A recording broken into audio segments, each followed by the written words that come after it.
कालू भैया, आप घर के सारे काम करते हो, हमें बिल्कुल अच्छा नहीं लगता। और तुम हमसे कभी कुछ मदद भी नहीं लेते हो। टोनी बहन, आप कहना क्या चाहती हो? साफ साफ कहो, आखिर बात क्या है?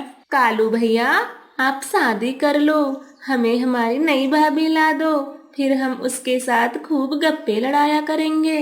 तभी कालू का वहाँ पर मुंह बोला मामा आ जाता है और कहने लगता है, अरे कालू, तुम्हारी शादी की बात पक्की करके आया हूँ। मेरी पसंद से तुम्हें कोई ऐतराज तो नहीं है? नहीं नहीं मामा जी, मुझे कोई ऐतराज नहीं है। जैसा आप सब करोगे मेरे लिए वही ठीक है। कुछ दिनों बाद कालू और कव्वी जी की शादी हो जाती है और कव्वी अपने ससुराल आ जाती है। कालू जी, आपका घर तो बहुत सुंदर है और कितना साफ सुथरा है। लगता है आप साफ सफाई का बहुत ध्यान रखते हो। हाँ कौवी जी, मुझे गंदगी जरा भी पसंद नहीं है।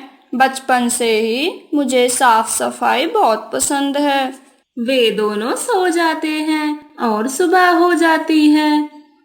कालू जी, आप ऑफिस के लिए तैयार हो जाइए, मैं नाश्ता बना देती हूँ।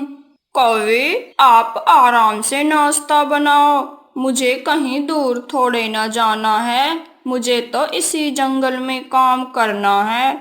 इसी जंगल में क्या काम करते हो आप? मैं सारे जंगल की साफ सफाई करता हूँ। क्या आप सारे जंगल का कचरा उठाते हो? हाँ हाँ, मैं जंगल के सारे कचरे को दूर खाली जगह पे फेंक के आता हूँ, तभी तो हमारा जंगल सभी जंगलों से साफ है। नहीं नहीं, मैं एक कचरे उठाने वाले के साथ नहीं रह सकती। मुझे तो इस घर से बदबू आ रही है। मैं तो अपने घर वापिस जा रही हूँ। काली कव्वी इतना कहकर अपने घर चली आती है। अरे बेटी काली, इतनी याद आ रही थी तुम्हें घर की, जो इतनी सुबह सुबह हमसे मिलने चली आई। दामाद जी क्या कहेंगे? माँ, मेरे तो करम फूट गए। आखिर मुझे किस बात की सजा मिली है? क्या हुआ मेरी बेटी, सब कुछ ठीक ठाक है? तुम्हें इतना परेशान देख रही हूँ, कहीं उस कालू ने तुम्हें घर से तो नहीं भगा दिया? वो गंदी शक्ल वाला कौवा मुझे क्या भगाएगा? मैं खुद उसे छोड़कर आई हूँ। मैं उस कालू कौवे के घर वापस लौटकर कभी नहीं जाऊंगी। वो सारे जंगल का कचरा उठाता है। मेरी सहेलियां देखेंगी तो क्या कहेंगी? काली का पति कचरे वाला है।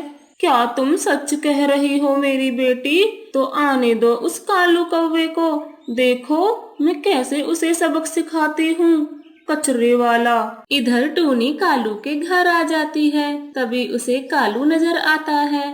कालू भैया, कव्वी भाभी कहाँ गई हैं? मैं उन्हें कब से देख रही हूँ, वो मुझे कहीं दिखाई नहीं दे रही।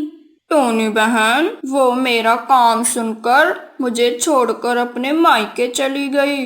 ये तो बहुत बुरा हुआ आपके साथ। आप कव्वी जी को लेने उनके मायके चले जाओ, हो सकता है उनका गुस्सा शांत हो गया हो और वो घर वापस आ जाए। टोनी की बात सुनकर कालू कौवा कव्वी को मनाने उसके घर चला जाता है। कालू की सास कालू को देखकर कहने लगती है, अरे तुम यहाँ पर क्यों आए हो? मैं अपनी बेटी का कचरे वाले के साथ कोई रिश्ता नहीं रखना चाहती। अरे काली बेटा, घर में कोई कचरा तो नहीं है, कचरे वाला आया है।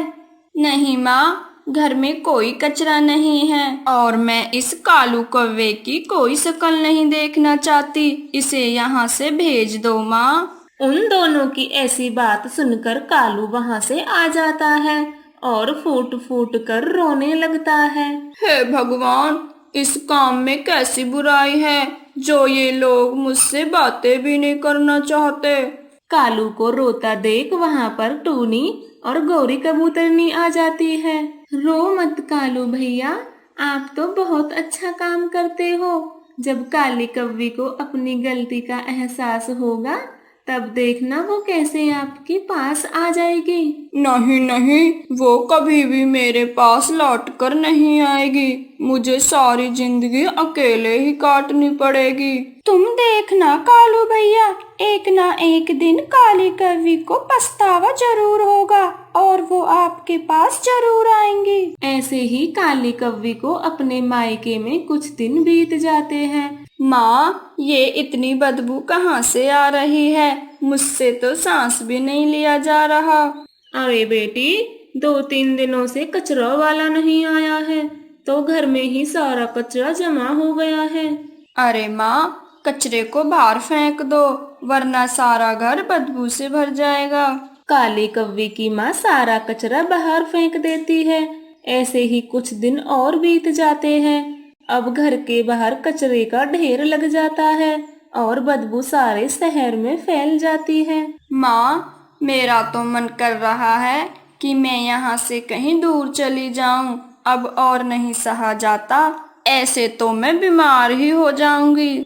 हाँ काली बेटा, सुना है कचरे वाले का एक एक्सीडेंट हो गया है। उसे ठीक होने में कुछ समय और लगेगा। तब तक हमें इसी बदबू के साथ रहना पड़ेगा। पर माँ, उसकी जगह पर कोई और काम क्यों नहीं कर रहा? काली बेटा, तुम्हें क्या लगता है पक्षियों को अपनी जान प्यारी नहीं है? सब बहुत कोशिश कर रहे हैं कि कोई इस काम को करने की हामी भर ले, पर कोई भी ये काम करने को तैयार नहीं हो रहा। अपनी माँ की यह बात सुनकर तो काली कौवी को कालू कौवे की याद आने लगती है और अपनी माँ से कहने लगती है, माँ, सभी अपना पेट पालने के लिए कुछ न कुछ काम करते हैं, पर मेरे पति तो लाखों में एक काम करते हैं। उनकी वजह से ही हम स्वच्छ सांस ले पाते हैं और हम स्वस्थ रहते हैं। हाँ मेरी बेटी, तुमने एकदम सही कहा। अपने मोहल्ले में ही देख लो, कितने बच्चे और बड़े बीमार हो गए हैं। हमें तो उनका सदा आभारी रहना चाहिए कि ये हमारे लिए कितना अच्छा काम करते हैं। अब मैं अपने घर जा रही हूँ। मैंने मेरे कालू जी को बहुत बुरा भला कहा है। भगवान करे वो मुझे माफ कर दें। ऐसा कहकर काली कौवी अपने ससुराल आ जाती है और कहती है, कालू जी, मुझे माफ कर दो। मैंने आपको बहुत बुरा भला कहा है। मैंने आपके काम की जरा भी इज्जत ना की, बल्कि आपका मजाक उड़ाया। देखो कौवी जी, मैं तुम्हारे लिए अपना काम नहीं छोड़ सकता, चाहे तुम मेरे पास रहो या नहीं।